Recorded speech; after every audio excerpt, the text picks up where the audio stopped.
जयशंकर बोले अमेरिका ने सीएए को समझे बिना टिप्पणी की।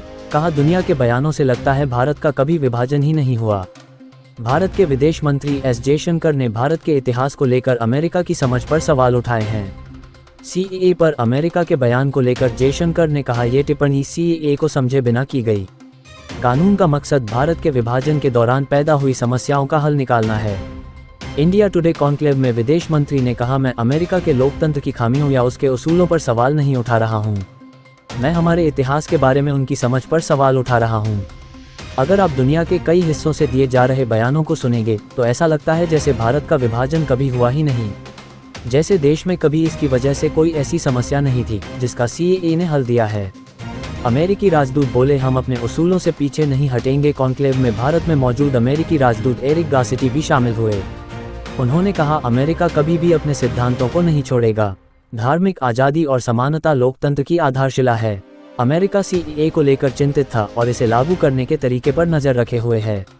गारसिटी के बयान पर जयशंकर ने कहा आप एक समस्या ढूंढते हैं और उसके पीछे की वजह उसके इतिहास को हटा देते हैं, फिर उस पर राजनीतिक तर्क दिया जाता है और इसे सिद्धांत बताया जाता है। हमारे पास भी सिद्धांत हैं। इनमें से एक है उन लोगों की तरफ हमारी जिम्मेदारी जिन्हें विभाजन के समय परेशानियां झेलनी पड़ी थीं। जयशंकर बोले कई देशों में जाति धर्म के आधार पर नागरिकता दी जाती है। विदेश मंत्री ने आगे कहा अगर आप मुझसे पूछें कि क्या दूसरे देश भी जाति या धर्म के आधार पर तेजी से नागरिकता देते हैं तो मैं आपको कई उदाहरण दे सकता हूं। अगर बहुत बड़े पैमाने पर कोई फैसला लिया जाता है तो तुरंत उसके सभी परिणामों से निपटा नहीं जा सकता। दरअसल 2 दिन पहले व्हाइट हाउस के प्रवक्ता मैथ्यू मिलर ने कहा था अमेरिका 11 मार्च को आए सीएए के नोटिफिकेशन को लेकर चिंतित है। विदेश मंत्रालय ने कहा था सीएए नागरिकता देता है, छीनता नहीं। इस पर विदेश मंत्रालय का बयान सामने आया था। उन्होंने कहा था नागरिकता संशोधन अधिनियम 2019 भारत का आंतरिक मामला है और इस पर अमेरिका का बयान गलत है। जिन लोगों को भारत की परंपराओं और विभाजन के बाद के इतिहास की समझ नहीं है उन्हें लेक्चर देने की कोशिश नहीं करनी चाहिए। सीएए नागरिकता देने के बारे में है, नागरिकता छीनने के बारे में नहीं। सीएए अफगानिस्तान, पाकिस्तान और बांग्लादेश के हिंदू, सिख, बौद्ध, जैन, पारसी और ईसाई समुदायों के उन अल्पसंख्यकों को सुरक्षित पनाह देता है जो 31 दिसंबर 2014 से पहले भारत आ चुके हैं। सीएए क्या है? इसकी 3 बड़ी बातें। केंद्र सरकार ने 11 मार्च को सिटीजनशिप अमेंडमेंट एक्ट यानी सीएए का नोटिफिकेशन जारी किया था। इसके साथ ही यह कानून देश भर में लागू हो गया। सीएए को हिंदी में नागरिकता संशोधन कानून कहा जाता है।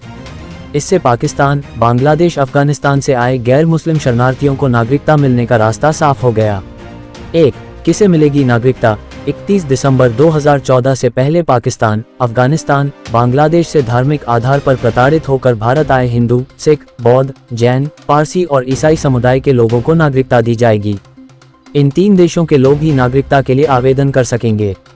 2. भारतीय नागरिकों पर क्या असर? भारतीय नागरिकों से सीएए का कोई सरोकार नहीं है। संविधान के तहत भारतीयों को नागरिकता का अधिकार है। सीएए या कोई कानून इसे नहीं छीन सकता। 3. आवेदन कैसे कर सकेंगे? आवेदन ऑनलाइन करना होगा।